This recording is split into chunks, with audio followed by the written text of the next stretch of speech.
Fa paura questa epidemia di cui si conosce ancora troppo poco, ma le vittime in Cina salgono e in Veneto l'unità di crisi è stata aperta, ospedali e ULSS allertate con vertici e riunioni per decidere come attivarsi in caso di pazienti sospetti. Ma l'allarme coronavirus ha aperto un altro scenario, il rischio di paralisi di alcuni comparti dell'economia veneta e trevigiana. Oltre al turismo sarebbe il comparto, per esempio, di tutta la metalmeccanica in uscita, dei settori anche del sistema moda, perché anche noi abbiamo sul lusso abbiamo tante aziende che hanno come clienti quel sistema, e poi è evidente che non è un problema che riguarda la Cina, ma a macchia si espande anche sui paesi attorno, e quindi il problema è molto, molto esteso. Una brusca frenata che a lungo rischia di causare gravi danni all'economia in un territorio come il nostro, da un lato vocato al turismo, dall'altro all'esportazione. Non solo, ma tante persone che viaggiano in quelle zone per affari ora sono costrette a rimanere a casa.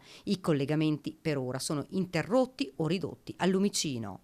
È un doppio danno per noi, è un problema di mobilità di merci, ma è un problema di mobilità di persone, oltre naturalmente a tutte quelle persone che devono andare in giro per lavoro o che sono in giro per lavoro, perché noi esportiamo macchinari, impianti per esempio, e però questi hanno bisogno dell'assistenza, manutenzione e quant'altro. Sarebbe opportuno, spiega Sartor, che vengano chiarite al più presto le dinamiche di questa grave epidemia. Per ora commercianti ed imprenditori sono in allerta, nessun movimento, in attesa di capire qualcosa in più. L'economia non viene da tanti anni buoni, un paio d'anni, non è ancora così strutturalmente forte da superare un'altra crisi, e auguriamoci che questi meccanismi possano essere quantomeno chiariti al più presto e l'economia riprenda.